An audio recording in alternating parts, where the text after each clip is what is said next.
What happens when the vehicle that was supposed to open us to the mystery becomes the thing that blocks us from actually experiencing it? Campbell said, it's like going to a restaurant and eating the menu. You're listening to the Spiritual Shitshow podcast with Suzanne Soul, episode 81. Hello, all you magnificent beings of stardust and light, and welcome to the Spiritual Shitshow podcast, where we get into the wild, terrifying, and amazing adventure the healing and spiritual awakening journey can be. I'm your host, Suzanne Soul, comedian, lifelong spiritual student, and I'm sharing some of the cool stuff I've learned along my journey that has helped me, and that I hope helps you too. This one goes to 11. That's right. This is part 11 of my now 11-part series, That Time the Power of Myth Blew My Fucking Mind, where I talk about the PBS series, The Power of Myth, where journalist Bill Moyers talks with legendary author and mythologist Joseph Campbell, and how it blew my motherfucking mind. Because it blew my motherfucking mind. Okay, so now you might be like, part 11? Honey, the PBS Power of Myth series is a 6-part series. And then I would be like, tomato. Yes, the actual PBS Power of Myth series, which originally aired in 1988 on PBS, is a 6-part series. But I've said it before and I'll say it again. I can do whatever the fuck I want. And I wanted to talk about it 11 times. So that's what's happening. And honestly, 11 episodes, 0 regrets. This is also part 3 of my 3-parter on the 6th episode of the Power of Myth series, Masks of Eternity, which is Campbell at his most mystical and occasionally, pardon me, sir, WTF, self. And not to be too sappy, but it has been my absolute pleasure to do this series about the power of myth and share all the mind-expanding deliciousness Joseph Campbell imparted on this program before his untimely passing, which was months prior to the original airing of the Power of Myth series on PBS. So, yeah, he didn't even see it or know how people reacted to it. And oh, how they reacted. People sent thousands of letters to PBS saying the series transformed them, cracked something open in them, helped them make sense of their lives, their suffering, and blew, of course, their motherfucking minds, making it one of the most watched and repeated series in the history of PBS, BTW, which feels very mythic, very plot twist, very mysterious, and very Joseph Campbell. And if you don't know Campbell yet, he was one of the most influential mythologists and spiritual thinkers of the 20th century, a writer, a teacher, a scholar, and a lifelong explorer of the world's sacred traditions. And his legendary conversation with journalist Bill Moyers in The Power of Myth became one of the most beloved deep dives into mythology, religion, symbolism, and human consciousness ever put on television. Okay? So now how much would you pay? Infinity, of course.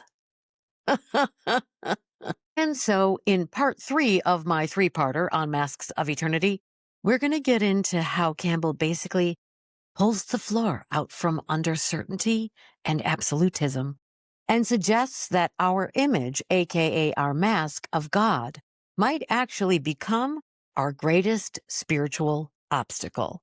I know, just breathe. Because Campbell believed myths and religions are not meant to be cages.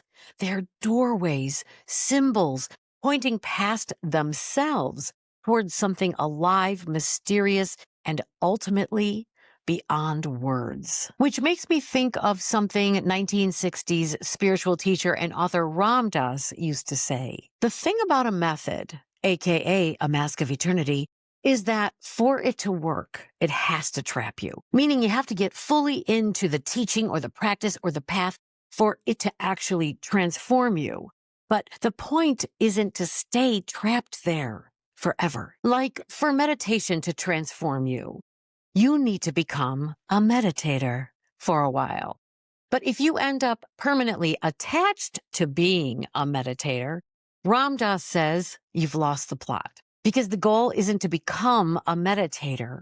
It's to use the experience of becoming a meditator to become free and to make contact with the mystery of your being. So the method or mask isn't the destination. It's the doorway. So in parts 1 and 2, Campbell took us on a full-on spiritual world tour through myths, symbols, gods, creation stories, death and rebirth stories, mystical experiences, and enough archetypes to make the millions of Hindu deities look like a small gathering. And now he's asking, so what happens when we get too attached to the mask itself? What happens when the vehicle that was supposed to open us to the mystery becomes the thing that blocks us from actually experiencing it? Campbell said, it's like going to a restaurant and eating the menu. It's probably not very tasty, meaning we miss out on the whole experience of going to a restaurant and eating the delicious food. And probably will get some indigestion and microplastics if it's laminated. Campbell says one can say that the images of myth are reflections of spiritual and depth potentialities of every one of us. And through contemplating myths, we evoke those powers in our own lives to operate through ourselves. And what fascinated Campbell, as well as many anthropologists and psychologists, was the realization that the same symbolic themes keep appearing across cultures all over the world. Different gods, different costumes, different symbols, different religions, but underneath it all, people seem to be wrestling with the same core human experiences. Love, suffering, fear, meaning, transformation, loss, death, rebirth, trying to become a whole person without completely losing your mind, running away and joining an ashram. Not that there's anything wrong with that. Because human beings are storytelling creatures, we need to express all these feelings and experiences. It's like we can't help it. We turn them into heroes, tricksters, monsters, dying and rising gods, underworld journeys, virgin births, sacred rituals, and cosmic battles between light and darkness. Humanity has basically been emotionally processing existence through theater for thousands and thousands of years, which honestly explains my own obsession. So when Campbell says the same patterns keep appearing, he means humans everywhere keep symbolizing the same deep inner realities. The mask changes depending on the culture, the century, the geography, the religion, but the underlying mystery human beings are trying to touch keeps recurring. And that's why he says myths are masks of something deeper. The mask changes, the underlying human mystery keeps recurring. Campbell said German anthropologist Adolf Bastian called these recurring patterns elementary ideas. And later, Swiss psychologist Carl Jung would call them archetypes, meaning universal symbolic patterns that appear not only in myths and religions, but in our dreams and inner lives, too. Campbell was heavily influenced by Jung, especially Jung's ideas about archetypes and the collective unconscious.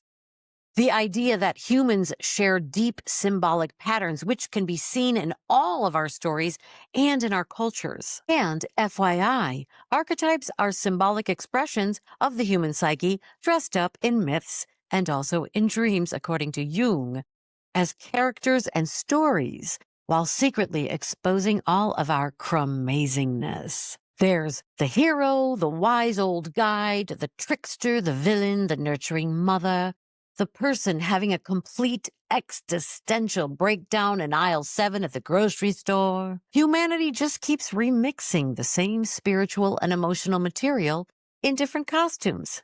Isn't that cute? At one point, Moyers asks Campbell if when Bible scripture talks about humanity being made in the image of God, is it saying there are certain qualities every human being possesses, regardless of religion, geography, or culture? And Campbell's like, yes, God would be the ultimate archetype.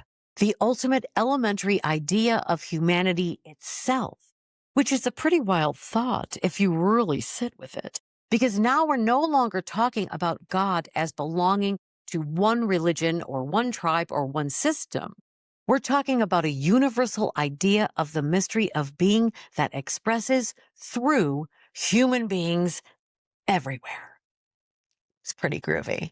Campbell applied these archetypal ideas to mythology itself, noticing the same symbolic themes and character arcs appearing across spiritual traditions all over the world. He said, an archetype is a constant, basic, fundamental form which appears in the person over there and this person over here without connecting them. They are expressions of the structure of the human psyche. So when you find stories across different cultures about creation, virgin births, dying and rising saviors, underworld journeys, divine transformations, sacred sacrifice, or rebirth after suffering, Campbell's point is not necessarily that one religion copied another. It's that human beings everywhere are trying to symbolize and understand and express the same deep realities of existence. So there you have it. Even with all of our differences, deep within, we are matchy-matchy, aka samesies. Moyers brings up the idea that some Christians believe that to truly find Jesus, you eventually have to go past the church, past the doctrine, past the institution. And Campbell responds, you have to go past the image of Jesus, which is one of those Campbell moments where you look around the room like, Joe, the others fey make it uffled ray. But what he means is actually really beautiful. He's saying the image is meant to open you into the experience, not replace the experience. Or as the Buddhists sometimes say, don't mistake the finger pointing at the moon for the moon itself. And then the chakras, the centers of experience in the body and how the human consciousness expresses the development upward through different levels of existence. At the lower centers are survival, reproduction, power, security, the basic animal aims of life, health, wealth, status, food, sex, comfort, safety, and a little fun, which honestly, come on, we gotta have it. But eventually, Campbell says, the journey then moves upward into the heart. And when the heart opens, when compassion opens, when mercy opens, when we begin to recognize ourselves in other people, a new kind of life begins. And Campbell refers to this as the virgin birth. Not necessarily a literal biological event, but the birth of spiritual consciousness inside of a human being who previously was just operating on instinct, survival, ego, fear, appetite, status, and possession. In other words, the birth of a deeper awareness of being. Whether you frame that spiritually or emotionally or existentially,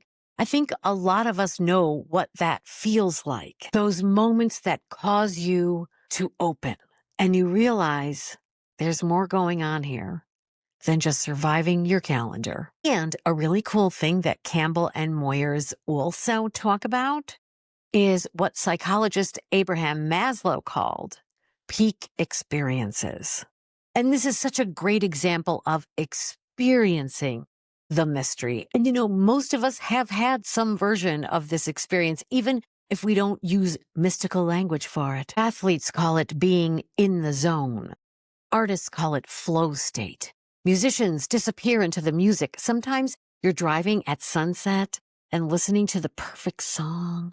And then suddenly your entire nervous system softens. And for a few seconds, you feel weirdly, profoundly alive and connected with everything. You are locked in and you feel the eternal. And I love that Campbell, this mythological, mystical teacher, says his own peak experiences happened while running track, not meditating in a Himalayan cave, living in a monastery, or levitating The man was sprinting. And he talks about one relay race where he just knew he was going to win, even though the other guy was ahead of him at the start. He just dropped into this total state of effortlessness and certainty and competence. I also love how Campbell brings spirituality back down to lived experience instead of abstract theology. Because, like he says, this is it. We're in it right now. Right while you're listening to this, you're in it. While you're soaking in it. Campbell also brings up James Joyce's formula for an aesthetic experience, the kind that doesn't make you want to possess the thing, or control, or reject, or criticize, categorize, or just consume, but makes you want to hold it and be present with it and see the radiance come through it. It's like when a perfect cosmic rhythm has been struck by an artist. There's a radiance, an epiphany, he calls it. And Campbell says that radiance is what would be the Christ coming through, the essence shining through the form. And when we try to hold tight to the myths and metaphors that point to the transcendent, control the experience, and make it absolute, we're not getting it. And in response to that, Campbell says, this is why clowns are good. Ever had your entire existence validated in one sentence? I have. The clown is great because the clown reminds us that the mask is not the face by flipping everything on its head. And there's something about a trick like that that breaks through. The moment we become too rigid with our myths, too certain our version of reality is the only version, the trickster shows up and blows the whole thing sideways. Waka waka. Kind of like when comedian and performance artist Andy Kaufman would go out in public and perform as his bombastic tuxedo-wearing lounge singer alter ego, Tony Clifton, who he often treated like a completely separate real person, intentionally blurring the line between reality and performance. So people were never fully sure what was actually true. Was Tony a real person? Was it Andy Kaufman? And he really got them by having other people play Tony out in public sometimes, which is very clown and trickster energy, disrupting certainty, bending identity, and exposing how attached people are to fixed narratives. Campbell talks about trickster gods in Native American traditions, clown-like creator figures who simultaneously create the world and then mock it, which feels very reality TV ready. That same force that creates meaning also constantly destabilizes the certainty of that meaning. WTF. The moral of the story is, don't confuse the image with the mystery it's pointing to. And the hilarious Yoruba story about Esho, the West African trickster god of crossroads and mischiefs. He walks through a village wearing a hat that's red on one side and blue on the other. The farmer on one side of the road swears the hat was blue, while the farmer on the other side swears it was red. And then to really drive it home, Esho walks back in the other direction with the hat reversed, just to make the confusion worse. A huge argument breaks out. The hat was red. It was blue. And when villagers bring these two farmers before the king for judgment for their arguing, Eshu appears and says, "It was me. I did it. Spreading strife is my greatest joy." And Campbell says, the message of the story is that no single system of thought, no matter how beautiful, profound, or meaningful, can fully contain the totality of boundless life. The moment we become absolutely certain we possess the final answer, the complete picture, the one correct hat color, reality has a funny way of showing us that it's all much more expansive than we could ever hold with our cute little human brainsies. And obs, we have all had those trickster god experiences. Like, you finally think you got your life figured out, and suddenly your career implodes. Your relationship breaks apart. Your worldview cracks open. Your identity shifts. Your carefully curated 5-year plan bursts into flames. and existence goes, you were saying? But Campbell's point is that this isn't necessarily a punishment. Sometimes it's an invitation back to wonder, mystery, aliveness, and a little humility. Speaking of punishment, let's talk about the sublime. Campbell says the beautiful is what we're drawn to, what we want to behold, possess, and stay near. The sublime is what you encounter when something so vast, so immense, so beyond ordinary human scale that your ego exits stage left, everybody. Space, war, massive storms, grief, that which is monstrous can all be considered sublime in this context because they symbolize forces too vast for ordinary human consciousness to comfortably contain. Like in the Tibetan Buddhist tradition of the wrathful deities, the terrifying faces of the divine. If you're clinging to your small idea of yourself and gripping and trying to control life, the deity looks monstrous. And if you're open, that same deity is experienced as bliss. Same energy, different reception conditions. And the Shiva image, the dancing Hindu god surrounded by rings of fire. In one hand, a little drum going tick, tick, tick, the drum of time, which encloses us. And the other hand, a flame which burns away the veil of time and opens us to eternity. In his hair, a skull and a new moon. Death and rebirth at the same moment. And Campbell tells us to find that burning point, that crossroads between the mystery and our life force that is within us, that becoming thing, fearless, desireless. And when we see the sublime and it causes us to feel overwhelmed by its power and feel like, what is the point? He says, think of grass. Every 2 weeks, someone comes with a lawnmower and cuts it down. Does the grass say, well, what's the use? No, it keeps coming into being. And that, he says, is the life point in you. That's what the myths are trying to tell you. Being and becoming. Being and becoming. It's a beautiful, beautiful cycle filled with all the drama there is. Because I think so many of us spend enormous amounts of energy believing we're behind in life, or ruined, or broken, or too late, or permanently defeated because something knocked us down. I've been there. We've all been there. Meanwhile, back in the expanse, existence is out here just vibing and continually regenerating constantly. Trees regrow, grass regrows, people rebuild, hearts reopen, identities evolve, lives reinvent themselves, and maybe that life force in us is 5 billion times more powerful than the stories we tell ourselves about failure. And Campbell says that's what the masks and myths are trying to communicate through stories and symbols and rituals. That your known reality is also part of the unknowable mystery of being. All of our experiences are expressions of the energy of the transcendent, aka masks of eternity. So we are always inside the vast, magnificent, delicious, eternal mystery of life. Campbell says eternity is outside of the concept of time entirely. And you can't get there by waiting long enough.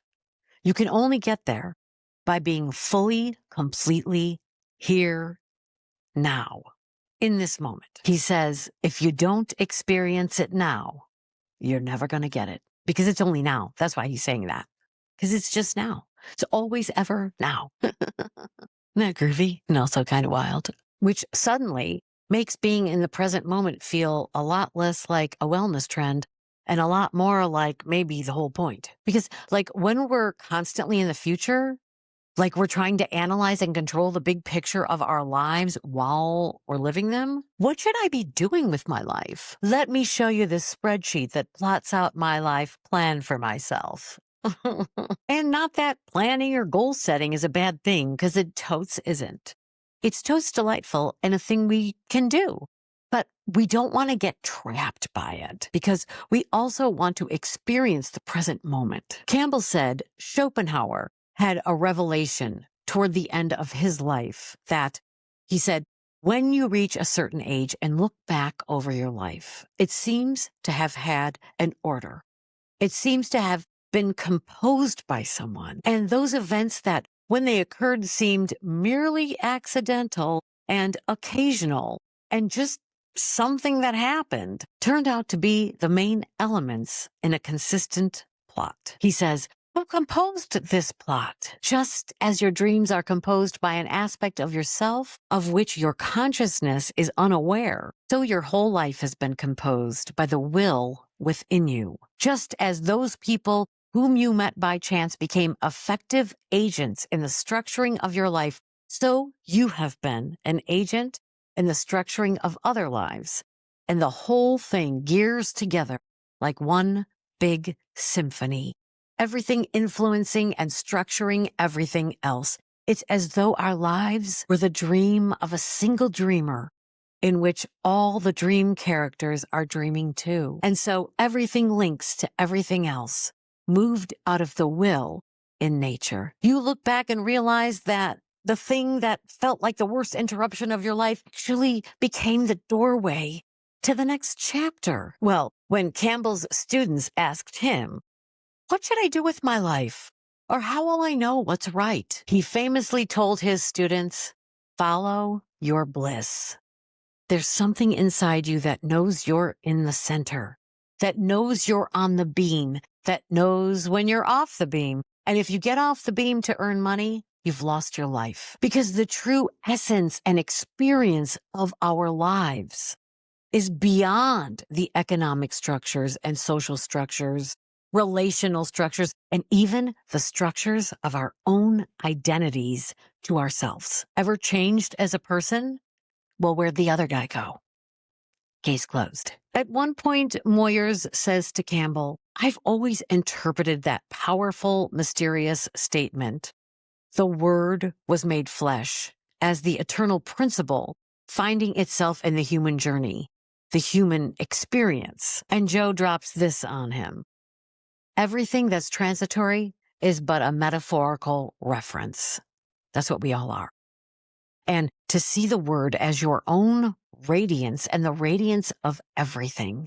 Moyers asks, but how does one worship a metaphor, love a metaphor, die for a metaphor? And Campbell says, that's what people are doing all over the place. Dying for metaphors. But when you really realize the sound Om, the sound of the mystery of the Word everywhere, then you don't have to go out and die for anything because it's right here and it's all around you. And all you have to do is sit in it and see it and experience it and know it. Campbell says when we say Om, there are 4 elements. We say ah in the wonder, ooh in the filling of the mouth, then closing it. He says Om is the sound of the energy in the universe. And the 4th element is the silence, out of which it arises and back into which it returns, and which underlies the whole thing. And that is what we would call the immortal. Words are always qualifications and limitations. So, turns out my mother was right. Silence is really golden. All right, I'll give you that one, Mom. Like it says in the Tao Te Ching, a way that can be walked is not the way. A name that can be named is not the name. Tao is both named and nameless. As nameless, it is the origin of all things. As named, it is the mother of all things. Campbell reminds us in Masks of Eternity that the mystery, the real mystery, the one all the masks are pointing to, is not somewhere else. It's not the future or the past, because future and past are just constructs of our own thinking.